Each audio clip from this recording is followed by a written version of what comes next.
Hello, I'm Scott with Shoms Photography, and this is almost a 3-month review. This here is the Atoto A6. I talked in one of my previous videos that I switched to the Google launcher. So as you can see, it's not the same as most of the ones that you see on YouTube. This has the Google launcher on there. I really like it. In my last video, I was trying to go to Google Now, and I was just pushing it in the wrong spot. I wasn't used to it yet. When I'm using my phone as the hotspot, the thing is when I talk to okay, Google, do this, this interacts with my phone. And if I say call, it's going to call. If I want to read text, it's going to read text through this unit. The volume is going to come through this unit, even though it's actually interacting with my phone. So, Atoto said that this little Google button here doesn't do calls. It doesn't do calls out. So they recommended to go to Hound. So Hound is on here. But again, I find I don't need it. Because again, when I give out a Google command, it goes through the phone and interacts with this system. So, because the phone is Bluetoothed to this unit. Not everything has to be built into this unit. A lot of people are doing modifications of this unit, trying to root it, trying to do all this stuff. I don't need to. I don't know why you would need to root it. Again, I'm not a tech person. So, everything else just works fantastic for me. I do love using Waze over Google Maps, but sometimes I'll have to use Google Maps because sometimes it's a lot easier to get addresses by just voicing it straight out through my phone or actually just giving out the command, and it will automatically sync up onto the screen. Especially if you're running Easy Connect, it automatically just works together.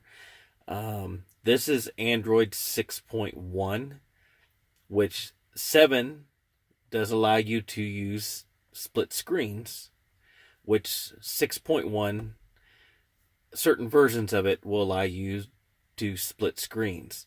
The thing is when this is connected to my phone and using Easy Connect, I can split the screen on my phone and have the two different screens come across here. So that's the nice thing, that it really doesn't need to be the Android 7.1 and up as long as you're using the Easy Connection icon here.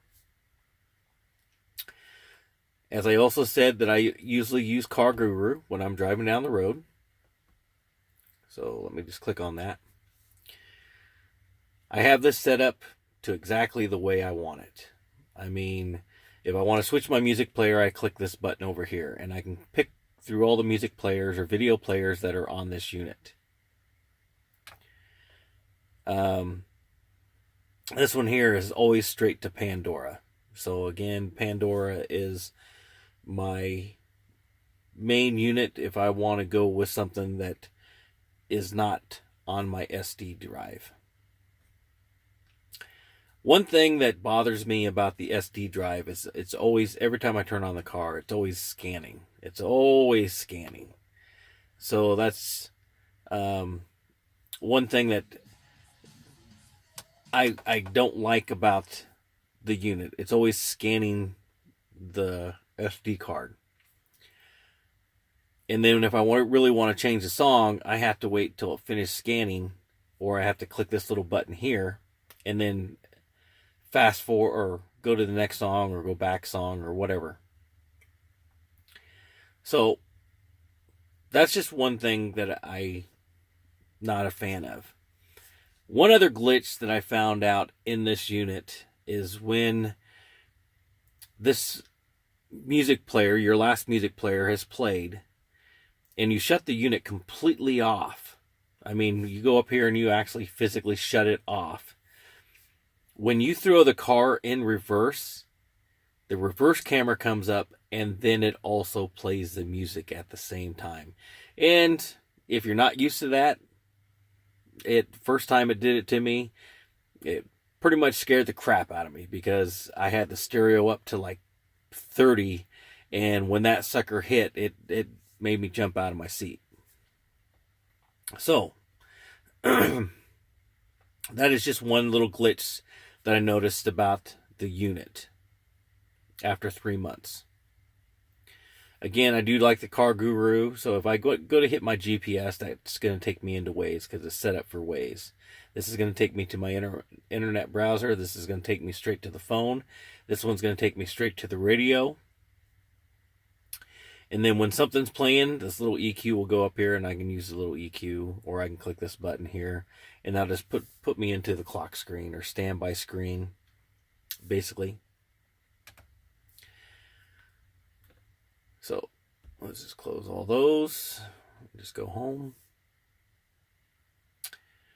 All right.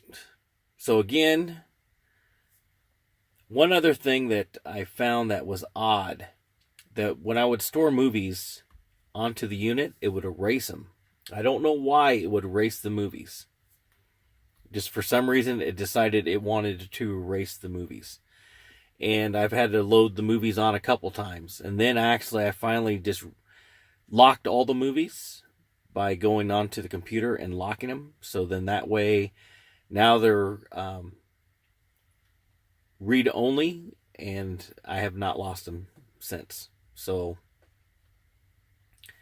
but that was another thing that I was having with the Atoto A6. But again, that was a while back. Don't have that problem anymore. Torx, again, do I really use it? No, but it's nice that it's on here. Again, I have to have the car running for it to actually show live data. So right now it's trying to lock into the OBDII reader, which it's doing right now. And then I can actually go into the Torx button. So now that it's activated, I can go in here, and since the car's not turned on, it's not going to show any data on this screen. But do I normally use it? No. But it's nice that it's on there.